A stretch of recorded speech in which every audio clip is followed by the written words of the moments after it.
All right. Hi, everybody. Thank you for joining our panel.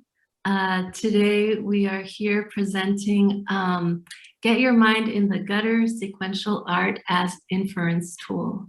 I am joined here by some very wonderful experts in the field.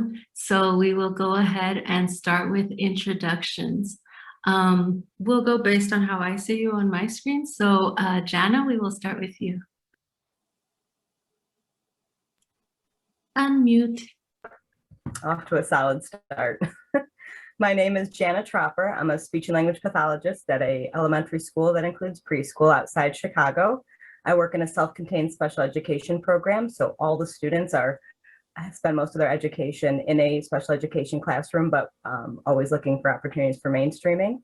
And it's a social communication focus. Most of my students are autistic, but I really see students with all sorts of needs. I use comics with them for almost anything, and I'm sure we'll get into it later. Awesome, thank you so much. Rachel, you're next. I am Rachelle Cruz, pronouns are she, her, and I am a lecturer at the University of California, Riverside, where I teach in the creative writing department. So I'm mostly working with undergraduates who are working on their own creative projects. Comics are typically a secondary medium that they're working in. A lot of the students are working in fiction, nonfiction, or poetry. And so they're coming at comics as beginners, even though many of them have read manga and comics for many years. It's their first time encountering the craft and study of comics. Very cool, thank you. Shveta, how about you? Hi, I'm Shveta Miller, most recently the author of Hacking Graphic Novels, just out this summer. I'm a former high school English teacher where I first started using comics in the classroom and appreciated the value of that, seeing what my students, the kind of thinking they were doing and the work they were producing. And now I work at a school district in Oregon, providing professional development and coaching to teachers in the district. Thank you.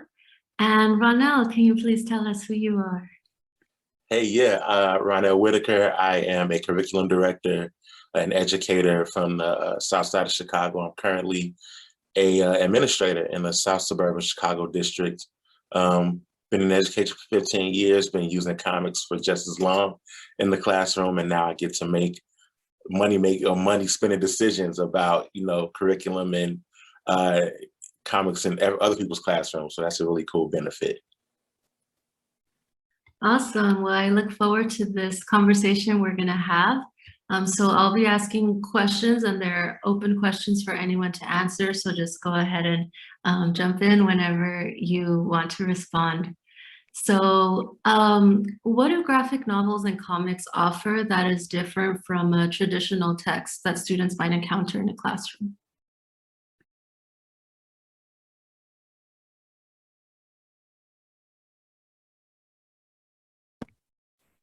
As the educator here that seems to be working with the youngest group of students, what it does is offers a lot of storytelling without putting so much weight on the decoding piece. So looking at letters, knowing what sounds it makes, not to mention that, but holding that information in their heads. They have to decode, they have to match the word that they sound out with what they know about the word, and then hold on to that.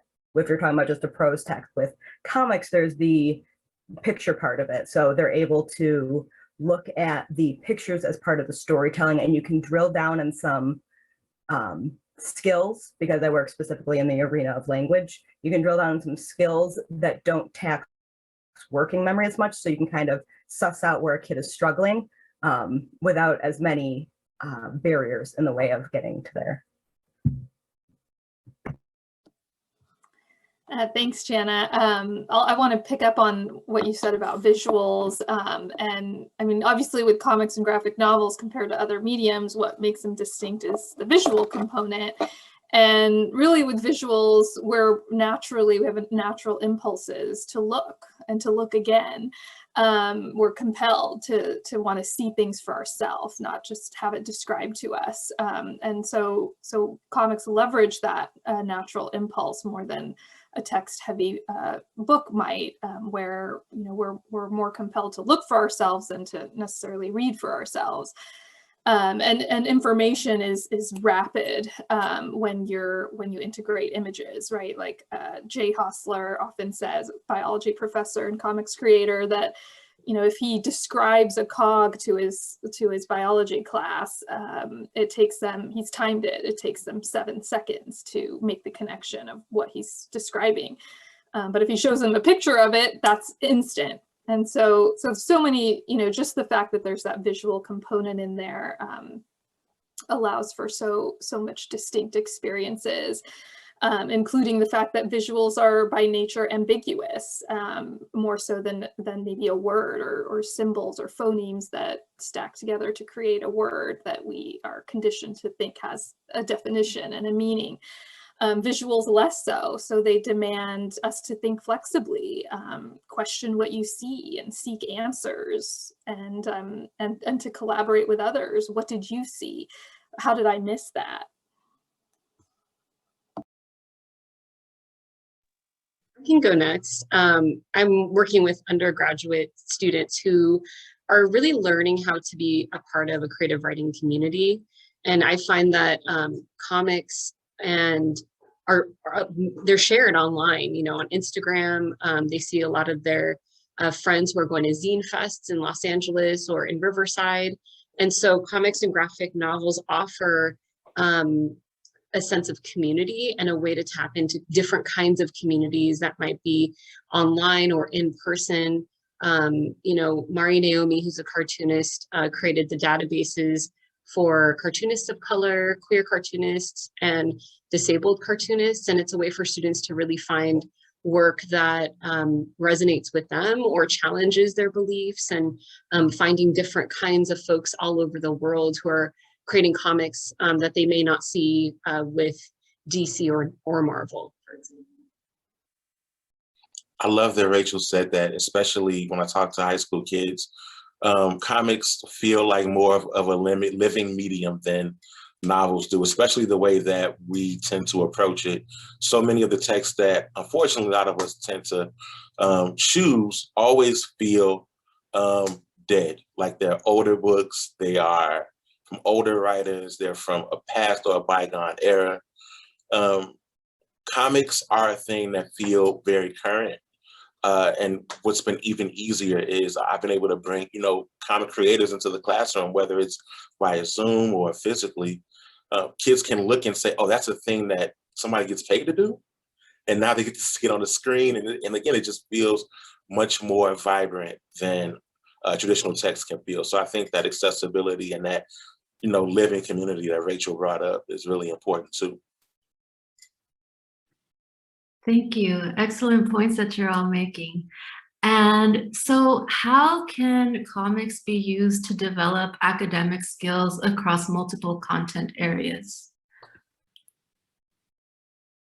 This is important. Ronell, right, as an administrator dealing with budgets, a lot of times, you have to decide what you're going to allocate your funding for. And, those like academic skills and preparing students for benchmarks and stuff is really important. So how can comics be used for that? I love that we're all exercising our wait time. So many educators in this room. I'm just going to talk like real fast because I know that the rest of the panelists are going to have way more sophisticated answers than me. But I will say, it's when we talk about the importance of developing multiple literacies and the idea or the ability to read for information. I think that graphic novels and comics are wonderfully suited for that. But when we talk about using comics in the classroom, we always open up with how we tend to use images to, inform people of the most important things, right? Like, especially when we need to get that information fast. If someone's choking, I don't want to give them an encyclopedia style book on how to do the Heimlich maneuver. I need images to get right there. So it's one of those things where we know that images are, one of our primary ways of communicating. So why not expose kids and learners to that kind of text or that kind of information?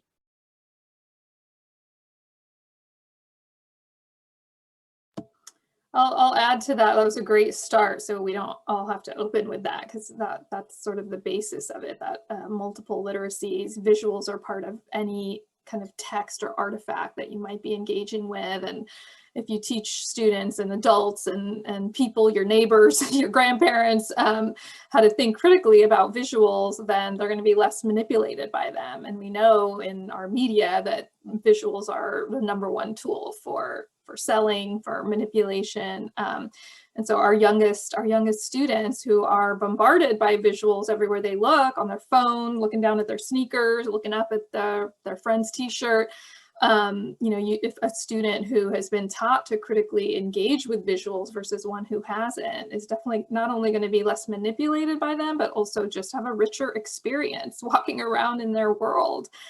But to speak to, academic skills that maybe some of our listeners, viewers are wondering about, like maybe math teachers or science teachers, is, we know that the standards say in those subject areas that students must learn how to develop models of systems and manipulate them and trace out the nuances and subtleties. So what better way to do that than use a visual and textual medium like comics to, for example, learn about viruses. There's a whole series of comics just on world viruses that involve story elements. And then, a DOK level 4 assignment might even be for students to then take what they learned in the story and manipulate it. Well, what if there was a second strand of the virus that the vaccine wasn't prepared for? Or what if this happened 100 years ago before we had X? So to change a variable and to imagine that story outcome. So, and in math, obviously, manipulating models and visuals, or creating stories around real world problems and figuring out different pathways and how to solve that and show their real thinking beyond just 1 or 2 steps on a worksheet, but to actually represent that in story form and visual form. I think if you get us all talking about how you can use this in every class, you'd learn a lot. But basically, it's about representing and exploring the flexibilities and subtleties of any topic. And that's just really even reading them. And then when we get into creating them and using drawing to think and to learn, even more possibilities. That was excellent. The word I pinged on most was medium. And if there's one thing I can not say often enough to skeptics, is that comic books, graphic novels, manga, whatever you're calling your sequential art, is a medium. It's not a genre. It's not just capes and tights. You can teach any content. You can impart any content, any story with this medium, just like you can make a movie about anything, a podcast, or symphony about anything. It's just another way to tell a story that, like I said before, it takes off the decoding piece. And what Shveta said earlier about images being more concrete, think about if you had to assemble an IKEA bookshelf based on a written description of what to do. Like, they're already nightmares with the pictures. Can you even imagine if you didn't have them? Think about how you get off a plane in an emergency. We already use sequential art to communicate so many important things. And unless you're teaching the actual skill of decoding to set up this extra hurdle to jump for, in terms of efficiency's sake, it's just another way. And it's not the only way, certainly, but it's a way that if you're hitting a wall with a student that just struggles with the working memory piece, the decoding piece, and making these abstract words more concrete, graphic novels, comics, sequential art is a phenomenal way to communicate really, really complex topics across content areas. We can talk a little bit about creative writing application and craft and writing in English in general. I've noticed that my students will, when they're making decisions about making their comics, and I love that Shveta talked about possibilities, right? When sitting down to draw, we talk about the craft of distillation of an image, for example, in a panel, whether or not that's to communicate an abstract idea. So if it's hope or war, some of those larger concepts, how do you distill that so that it is tangible and specific to whatever comic or story that you're telling. And so when students go back to their own poems, for example, now they're looking at their poems and thinking about, okay, how do I distill an image in this poem, but now through text, right? So there's a lot of transferable skills in the creation of image making, whether that's through the visual or through words. Thank you. And some of you were already talking to us about awesome lesson ideas, and that's the next question. Can you share an example of a lesson that successfully taught these critical thinking skills through graphic novels and comics? So it could be a lesson that you yourself did or something you've seen or you've heard about. I'll go. I see we're doing really well on time, so I wasn't going to bring up this story unless we were, but it's my favorite story, my first time teaching a graphic novel in a high school English class. It was Persepolis, one of the most commonly taught ones. I started with that one, and page 1 just floored me. It surprised me in so many ways when we had a discussion about it.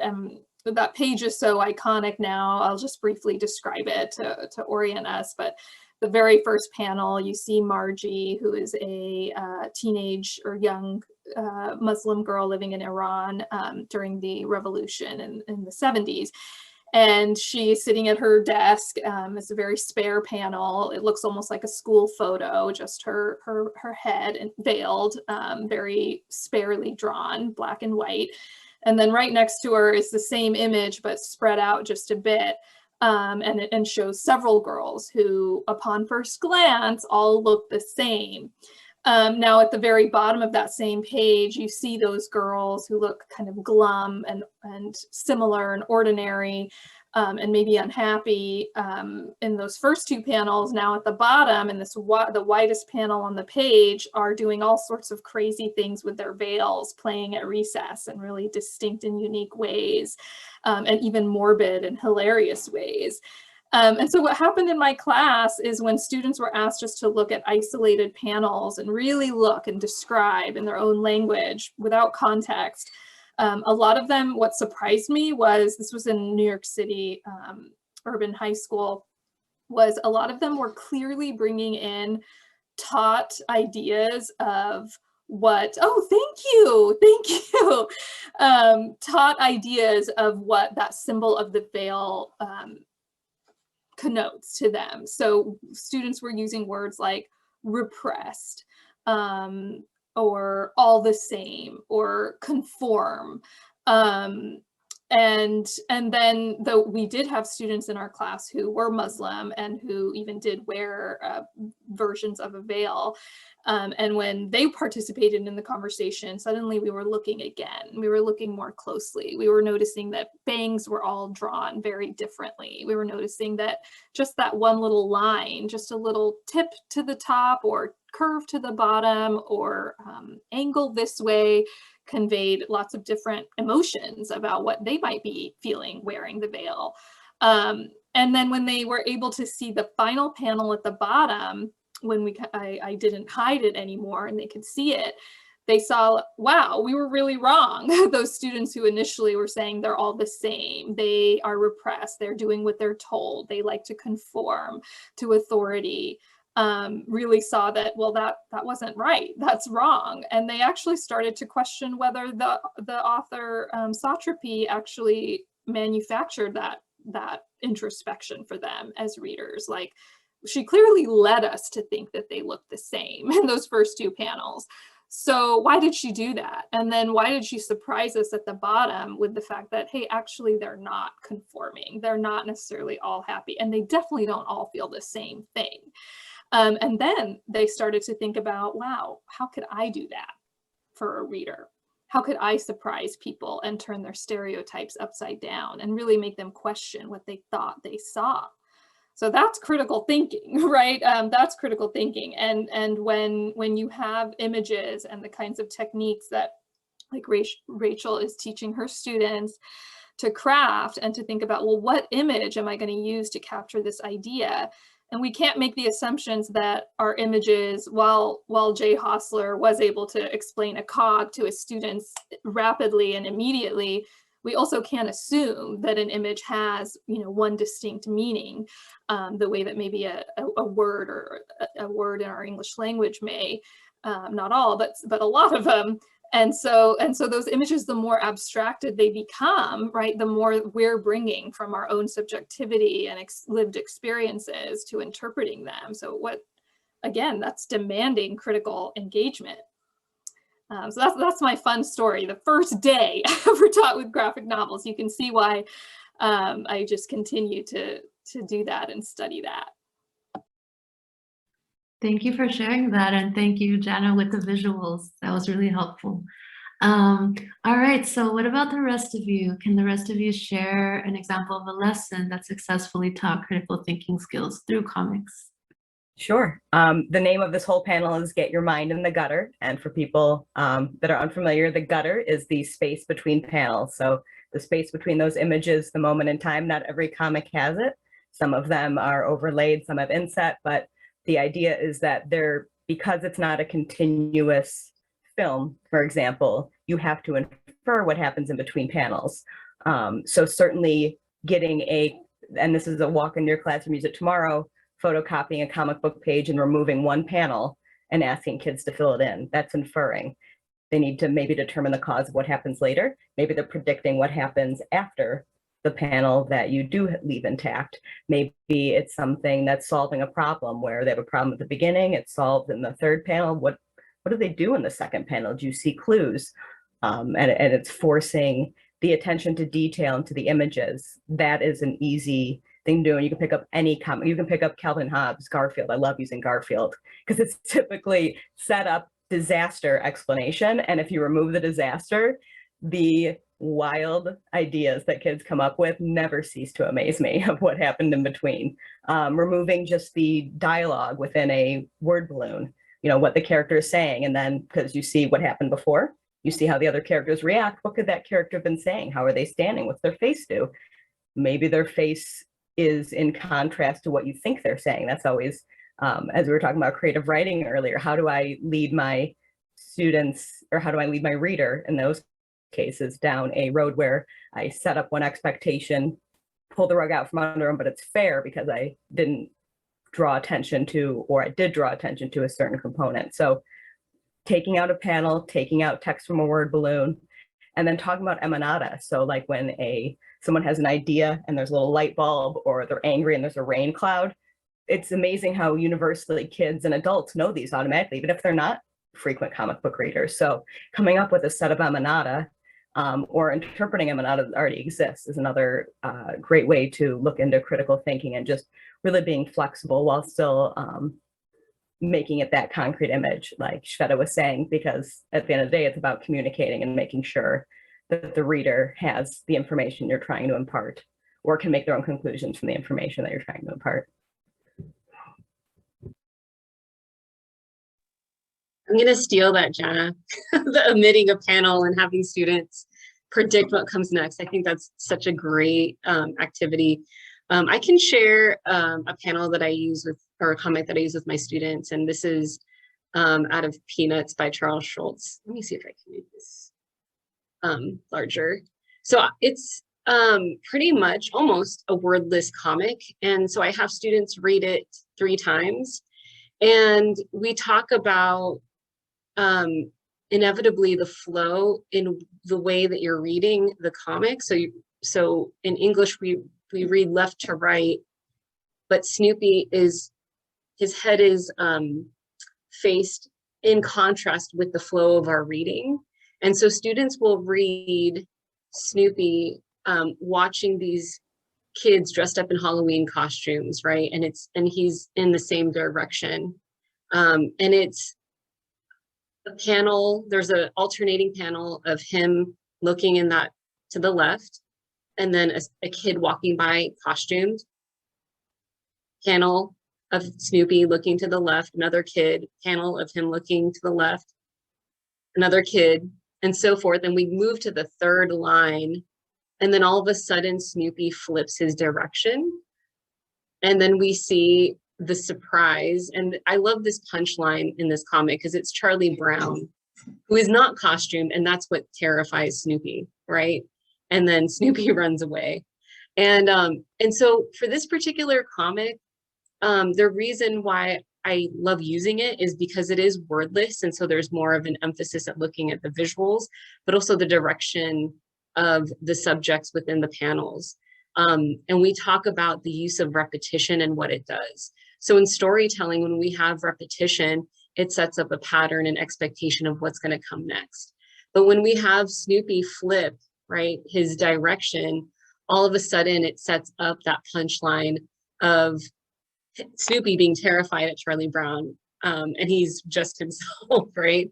And so we talk about that. How does the structure of a comic set up expectation, and how does it set up surprise? When I'm working with students who are beginning comics creators or writers, there's a tendency to kind of just use splash pages and try to fill it all in with all the information. And so this is a really great example of how to break down structure, panel structure, and looking at all the different ways, as Jana mentioned, like how the gutter can function as well, right? So the gutter sort of transitions from one part of that pattern to the next. And so this is one of the first comics that I introduce my students to, and they get a feel for something that is seemingly simple is actually really well crafted and structured, and it's something that they can consider in their own comics making process.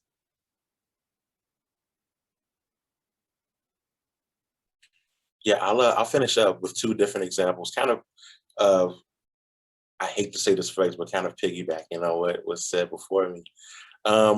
We've been struggling with trying to get our freshman level kids just to understand what the skill of inferencing is. So when I got the green light to use Spider-Man in my classroom years ago, I got the idea to just kind of ask them what it meant, what inferencing in this realm meant. And it's funny that Jana brought up panels and gutters. I didn't take anything out. It was literally just like when we talked about what inference was, it was, okay, so how did Spider-Man get from here in this panel to there in this panel? What happened in between here? And they're like, oh, well, he just swung from there to there. Well, how do you know that? And they just, it's like a light bulb. They go, oh, so that's what inference is? Like, they're like, they would like get mad at me for saying, like, why didn't you teach us that like before? Why do we have to spend like a semester like struggling with inference? We could have just shown us this thing. So that was one, but I know that English teachers are notorious for really leaning into symbolism. But I will say that comics are great when you are like asking kids to like really dive into, just literary criticism, looking at symbolism, looking at author's choice and meaning and things like that. One of my most recent favorite books to do that with was actually two with my seniors. One was I Kill Giants. There's a couple really splashy pages in there. I hate to even talk about the book because as the English teacher in me knows, I can't talk too much about what happens in that book without ruining it for somebody. So if you haven't read it, please go read it. It's a really cool book. And I guarantee that if you teach it with older kids, you definitely get a really cool reaction out of them. But there were some images in there where kids had to really do some deep digging into like what the authors intended, what they were trying to communicate. Then another one that I had a lot of fun with was My Friend Dahmer by Durf Back Durf. There's a couple of images and just the way that he uses this limit of, I was gonna say color, but like the way he uses darkness and shadow, I think to kind of communicate Dahmer's state of mind was really rich for my kids and was probably the most like hit you over the head, like way to understand how authors make specific choices and characterization in their storytelling, what they're trying to convey, even when they aren't being overt about it. I think that was probably the easiest thing I've ever done, and comics kind of kicked that door down for me. So like after that, I would have kids who would say stuff like, you ruined art, right? Because now I have to like look for what else is happening there. But I think that's a really cool, byproduct of that. Thank you so much for sharing all of these really cool stories. And as a classroom teacher, I'm definitely excited to go back in the fall and implement these things. So let's continue talking about how comics help students with their thinking skills. Specifically, how do graphic novels and comics offer students an opportunity to think abstractly? And we teach students at different levels, right? So just, yeah, how does it offer your students a chance to, you know, further their thinking skills and learn how to think more abstractly?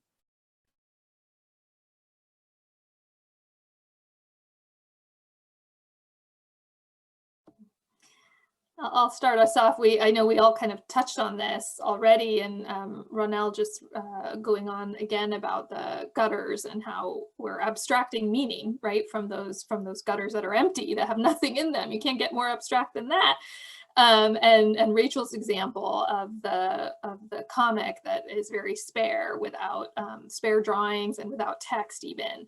And so I guess in terms of abstract, what comes to mind when I think about abstraction in comics is abstracted iconic images. So things like two dots and a curve representing a smiley face, or like Jana was talking about earlier, things that are universally understood, emanata, a light bulb indicating epiphany. But what is important to note about those abstracted images, icons, is that they're not actually always universally understood. This actually came up at home recently with my 10-year-old, talking about the little Tweety birds that come up in those older cartoons to signify what we know is dizziness after a fall or getting hit on the head by some kind of slapstick humor antic that happened. That's not universally assumed by a young reader that Tweety birds would mean that they are concussed. So and I know some recent research has confirmed that even symbols that we think are universally understood are actually not. And we're bringing our own experiences and familiarity with those images and with just visuals in general to our understanding. And I know Will Eisner once said that in one of his books that you have to give up some control as a comics creator to your reader, because you can't, you don't all share the same visual language, and you don't know who's reading your work, and you can choose to play with that lack of control and really use it in powerful ways. Or you could try to do something that's very realistically drawn, which some artists do. And so, you know, when we have really abstracted images like that veil, for example, or images that are universally seen in a society in a certain way, they're always in a certain context or with certain ideologies associated with them, religious iconic symbols for sure. And we need to teach students how to see those visuals and go beyond their gut instinct when they see them, go beyond what society has kind of molded them to think and associate them with, and really interrogate them. And when the more abstracted something is, the more you can bring to your reading of it. I think too that I think aren't often giving kids enough credit when we talk about this idea, or even like the fact that, you know, we have to argue for using graphic novels or comics as a tool for teaching abstract thinking, right? How many kids already are thinking that way when they see like a picture of two women angrily pointing and then a cat at a dinner table, and they like put all this meaning out of that, right?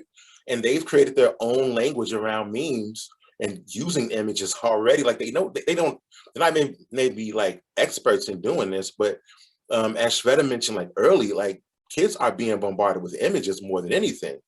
So when you talk about this idea of like, hey, how can we use comics to teach kids, you know, abstract thinking? I think the first place we can start though is like give them some credit and say, this is a language that they're probably a little bit more familiar with than you think they are. So using comics is just going to be a way to tap into some of those talents that they already are using and kind of make them even more sophisticated, you know, not auteurs, but people who like actually consume those things and maybe even be creators. I think that's probably for me the skill that or the best way to use to teach abstract thinking through comics is when I have kids find their own ways to visually tell me things. So that's probably been the most powerful thing for me. I agree with both of them, both that it is, both with Ronell and with Shveta, that it can be, there is some, we got to give kids credit that they do know some stuff, but it also, Shveta, you're absolutely right, got to meet them where they are because they just might not be as fluent. So I was going to share really quick. This is from a graphic novel called Irina. It takes place during World War II, and this is in a Jewish ghetto, and this is a single page. I couldn't quite get it all. Couldn't quite get it all on one screen, but we got up here,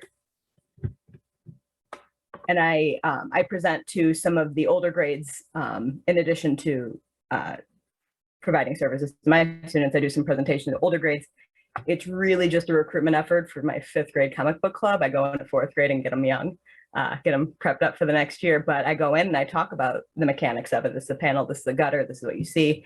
And often meeting them where they are is giving them something like a big page like this or a splash page spread and asking them what they're seeing. And every time I'm blown away by their insights. There's kids that are going to notice. I said, oh, it looks like everyone's, kind of going about a normal day, but I see barbed wire at the top. That's not a normal day. And they talk about seeing color here as these kids are imagining, but it's so desaturated down here with all these dull colors. I had a kid once say, almost all the kids are smiling and almost all the adults look sad. And that took the air out of my lungs. That was the attention to detail to have to look at every single kid. And what meaning do you make from that? Why would the kid, they're all in the same place. Why would the adults be sad or neutral and the kids all be pretty happy? How do you think that happened? And just being able to meet them where they are is a really fantastic feature of having these visuals, having sequential art as an instructional tool. It's more of a facilitator tool at that point. It's not instructing, this is the objective truth, or this is the content you need for the test. It's more of a, where are you? How are you making meaning of this? How is this significant to you? Seeing some kids notice the broken glass. Some kids notice, that the clothing is also tons of different insights. And it really lets kids shine without that obvious, I'm asking a hard question, you're getting a softball. It kind of lets them come to you with what they want.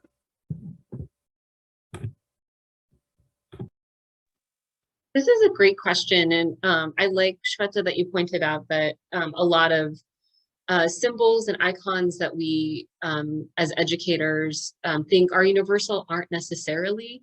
It might not be part of students' way to access visual language. And, I think of when I first started to read manga, and I noticed there were moments in manga where there would be just the regular style that the artist uses, and then it switches into the chibi childlike style all of a sudden. If a character is throwing a temper tantrum, all of a sudden the character looks really cute and their eyes widen and they have the chubby cheeks. And I'm like, what? I remember encountering that. I was like, what's going on here?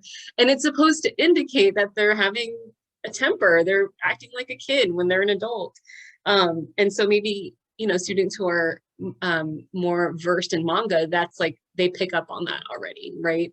And so with my students, I do like to use comics poetry. I mean, way to throw in another curveball with them, because with comics poetry, and I'm thinking about the work of Mita Mahato, uses really spare visuals. Sometimes she uses collage, and she'll use spare words. But sometimes what she'll do is she will offer a line that might be curvaceous, but then juxtapose it with a word that has to relate to cancer, right? So all of a sudden, your mind wants to lock into some of cultural understandings of curvaceous lines, but the context of the poem, her word choice, the themes that she's choosing for the comic itself contradict right? Some of the perceived notions regarding the ways we see a curvaceous line. So I like using comics poetry, and Ink Brick is a comics poetry magazine that features so many different kinds of poets working in comics or cartoonists working in poetry that help to challenge students thinking around their own ways of understanding visuals. So there's a really great issue out of Ink Brick that deals with patriotism. So there's a lot of play with the American flag, as an icon and what that looks like. And so students are really drawn to the different ways they can make inferences around, okay, if the flag is represented with different colors, what does that mean for a particular community, right? Or if it's missing some stars, what does that mean historically speaking? So I think the more challenging the texts are, it really helps students to kind of challenge, again, their own thinking, and it allows them to ask one another questions about, the relationship between image and text. Isabel, can we keep going with this topic a little longer? Yeah, so go ahead. What Rachel was saying about the comics poetry and just playing with that tension between, what a curvaceous line might signify, and then adding another layer to that, or questioning that, or creating that tension with the text, or surprising their reader, or having the reader really rethink their assumptions about that line or that image or symbol, icon, and what it connotes. And it reminds me of, I think a lot of us have probably done this activity before with our students or ourselves in workshops, but I think it was Nick Susanis who maybe invented it, but he facilitates it a lot. But the grids and gestures, comics constraint, basically he often in his workshops, he's from SF State and author of Unflattening, and he often opens workshops with getting participants to be playful with drawing, and says, draw a line that signifies happy. Or what kind of line, you're only going to draw lines, and marks on the page. What would you draw if I said happy? And then he does it with angry and frustrated, the word focus. And when I did it in a workshop of his, everybody created pretty much the same lines. And I think the idea was to loosen us up and think, oh, we know more about how to draw to communicate than we might think. But I was kind of thinking, well, I don't want to just draw the same thing everybody else draws. So the next time he gave us a word, I think it was strength, I thought, before I went to my instinctual drawing, and thought, well, what would my first thought be to draw a line that represents strength, like something strong and solid, takes up the whole page, posturing. And then I thought, but actually what really is strength to me? And I ended up drawing like a very faint line above at the very top of the page, just floating and rising above, any squabbles or anxieties or day-to-day concerns that's at the time what felt like strong to me. And I think when Rachel brings up comics poetry as it's such a great medium for our viewers here to think about, if that's something you really want to explore in your classroom, it's a great form of comics to do that. And then Jana, when you were talking about how it's not about just teaching content, right, or truth or facts, I think that's important for our viewers for us to circle back to, just especially if we have teachers in content areas like math or science, where a lot of the science comics or those kinds of teachable didactic comics that are out there for school are ones that I've seen in my travels across the country in classrooms, are being used for that reason, to say, okay, we're going to learn about the solar system. Here's a comic that teaches you the parts of the solar system. You're going to learn it like almost like a diagram in a textbook. And what a missed opportunity, right? And considering all of what we've shared today about the demand that visuals have for viewers to critically engage and to be thinking abstractly.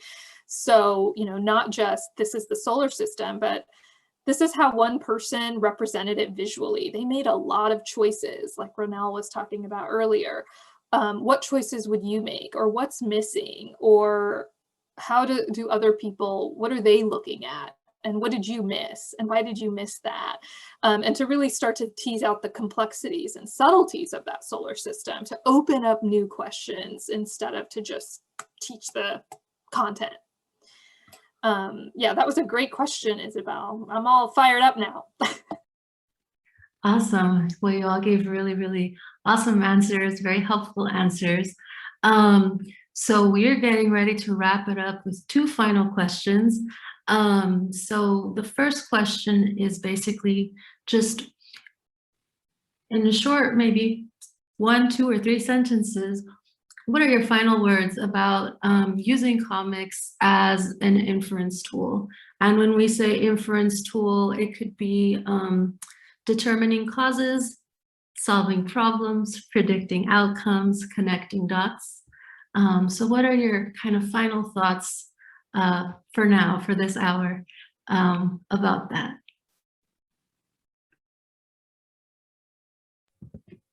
Comics have a built-in differentiation in that it is easier for students that struggle with the decoding piece to get to those higher level sequence of events, concepts, things that are happening, and especially students that are, and also students that are English language learners. So the students that have an intact language, it just doesn't happen to be the language of instruction.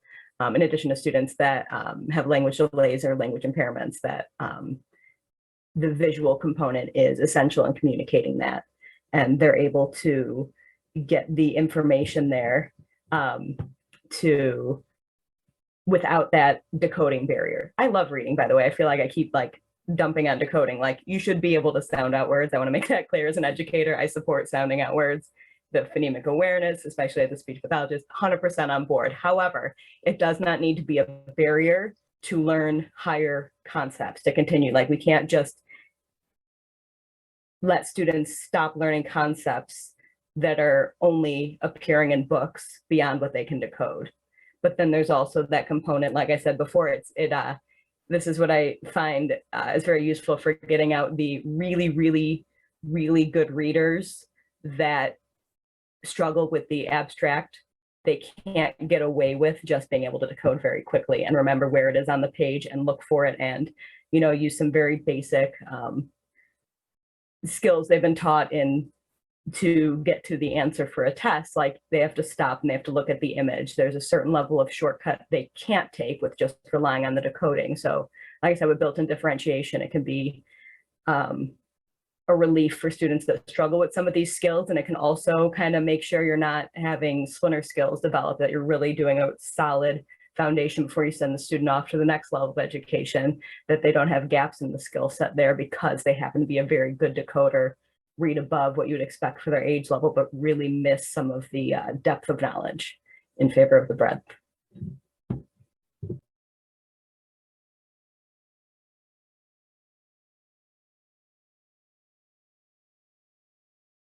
Thank you. All right, go for it. I'll say really briefly then, also, it's some of my final thoughts here. We don't want it to get lost that everyone can benefit from this, from comics. If we're talking about, you know, helping our struggling readers with learning this new skill, I would also say that more of our advanced learners may benefit from practice and or learning how to do the same skill in a different format. I think that we need to constantly remind people that it's not just a tool to just put in front of a kid and then walk away. You're going to use it with a multitude of different learners.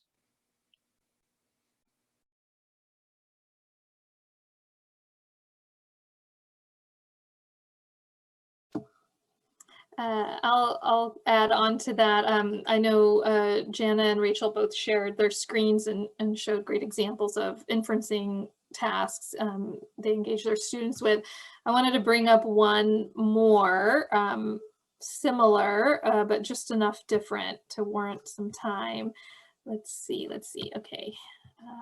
This is actually from my book, so just giving you a little preview of that. But one of an exercise similar to Rachel's and Jana's, but this one is where you take the very simple strip. So the Snoopy, the Garfield, the Calvin and Hobbes. This one is actually from a Nancy strip. Just there are always 3 panels. The gag is in that 3rd panel. They follow this formula and structure that's foolproof, guaranteed to make you laugh by the end. And one thing to do, this was inspired by the book How to Read Nancy. And this is something I've done in classrooms where, you know, it's a lot of prep work ahead of time, but then you can use it year after year. I just redraw the comic, only choosing one element of it at a time to show students. So they never see the original. So here you're just seeing the panel frames. And I'm just asking students to do a close look at this and collaboratively say observations that they make. And so some examples are, you know, they notice that the differences in sizes, or how it shrinks and then expands. And then some have even actually measured it and made the discovery that, wow, they're exactly the same width if you combine the first 2 and the last one. And then they start making predictions about what kinds of stories could you tell within these sizes and shapes. And some of them have predicted, with this being so wide, just as wide as the first 2, they've said it's an epic battle scene at the end of, you know, a comic about a war or historical comic, or they've said it's a resolution, a wedding, celebrate, you know, and they're drawing on all of the things they know about narrative structure, not necessarily what they've read, but what they've seen in movies and predictable elements of story. And then you can go really far with this, you know, then I've just shown them the comic with the word balloons, and that's all they see. And they start to think about the placement of it, and that it's written in all caps, and that there's a comma here, and what would happen if there wasn't. The meaning of the statement completely changes. Why is this bubble broken? Why is there a gap there? There must be something in there, or this is being said in a different way. And then, you know, even isolating just the faces of the characters, then students can start to see that, why does the female character never show her face, but yet we get an upfront close view of all of the ranging emotions of the male character? What's up with that, you know? And then they eventually see the original, but by then they've been certainly convinced that it's not as simple as you maybe would have thought. And so it's a great introduction for anyone of our viewers who are new to this. This is a great way to open lessons on comics, because something seemingly simple and childish or juvenile or immature or just easy to make, predictable, you can easily convince any students, however old or sophisticated or young, and dismissive, that there's a lot of cognitive work being done here. And then it starts by having them really explore those design elements in isolation. It also does like what Rachel is having her students do, which is then use them to tell their own story. So they're learning about the craft of it as they're making those inferences while reading it as well. So I just wanted to share that one example for our viewers as well. I love that comic strip, Shveta, and that's one I use in my classroom too. And I love the power dynamics that happen in that last panel. The weight of draw you varmint. Yeah, just the weight of that, how that single repetitious line completely changes by the end, right?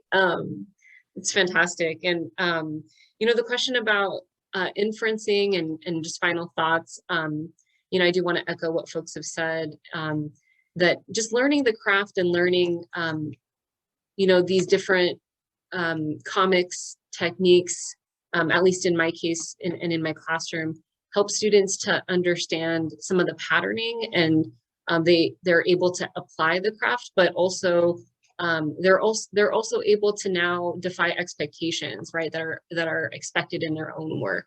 And so that is a goal for me, is seeing students really embrace these tools, and to really get familiar to the point where they feel comfortable calling back the craft techniques, and then challenging, using that to challenge those expectations in their own stories.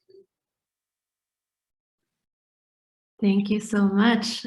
We are going to end with the last question, which would be your recommendations. Can you recommend some resources to teachers seeking to further enhance their understanding of this topic. So the resources could be books, websites, I don't know, social media people to follow, or even just, you know, comics and graphic novels that you recommend. So go ahead and just share anything you recommend. I forgot when I was coming in here who was on this panel. So I was like, I'm going to talk about Shveta Miller's book and Rachelle Cruz's book. But I ain't doing that because we got great people who can talk about those books now. But that's an easy win. We have two people in here that wrote two great resources. And obviously, if you're here, you're probably already looking at Reading with Pictures. So definitely check Reading with Pictures out. I'm in a group called LitX. We are on Twitter at We Are LitX. We talk a lot about using comics and other pop culture in the classroom. So we like to offer ourselves up as resources, but I'm going to shut up because we got two amazing people in here already. Yay, I'll definitely talk about my book again. I'm so proud of it. So Hacking Graphic Novels, 8 Ways to Teach Higher Level Thinking Using Comics and Visual Storytelling. So a lot in that subtitle. We thought about that very carefully. So because I want to invite readers who aren't just looking for comics as an engagement tool or for bridging to more complex or serious text. Thank you. That it's really, you can, like others have said today, you can do the range of DOK, depth of knowledge framework, 1, 2, 3, and 4 with comics and visuals. They are a medium that demand rigorous thinking and creation. So there's 8 ways to do it, all stepped out with examples and visuals from people here in our panel, as well as other expert teachers who have been working with this medium for years, and they share their experiences and lesson ideas. So it's not all coming from me, it's sort of a repository of what a lot of us have been doing in classrooms for years. So you can benefit from all of that expertise. And Rachel, you are in the book too. I didn't get your permission, but I use you, I reference you and your book. So tell us about your book. Thank you so much, Shveta. I love your book. I just got it like 2 weeks ago, and I'm thrilled to have it. And it's definitely added to my library. And yeah, I'm super excited to continue reading it. So my book is Experiencing Comics, and the 2nd edition just came out this year. And I really wanted to focus on a text that could be a resource for all kinds of students, whether they're officially enrolled in an institution or they're just curious about comics. But I really wanted to emphasize again the community aspect of comics in that book. So I interviewed a number of cartoonists, academics, folks who are organizing around comics in the world. So I did get to interview Casper Sender out of ABO Comics, which is, thank you, Jana, which is a collective based out of Oakland that's working with incarcerated queer folks who are making comics about their experiences in prison. And so such an incredible collective, and students really resonate with the anthologies that are put out by ABO Books. I've also have gotten to interview folks like Aise Jama Everett, who wrote Box of Bones, which is a horror comic, and was able to do a Kickstarter as a result of a lot of creation and working with John Jennings on the art. And so that book is now in print. So I just was really curious about all different kinds of people's approaches to comics, and again, the vibrancy that exists out there. So yeah, that's Experiencing Comics.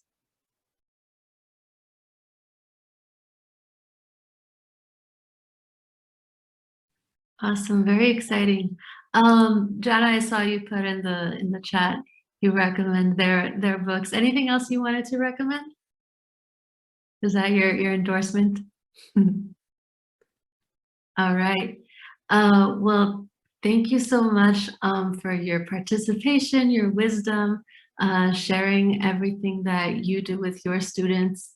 I'm going to go ahead and show our closing slide so that our viewers can know who we are, how to contact you all. So let me make sure that I'm sharing my screen.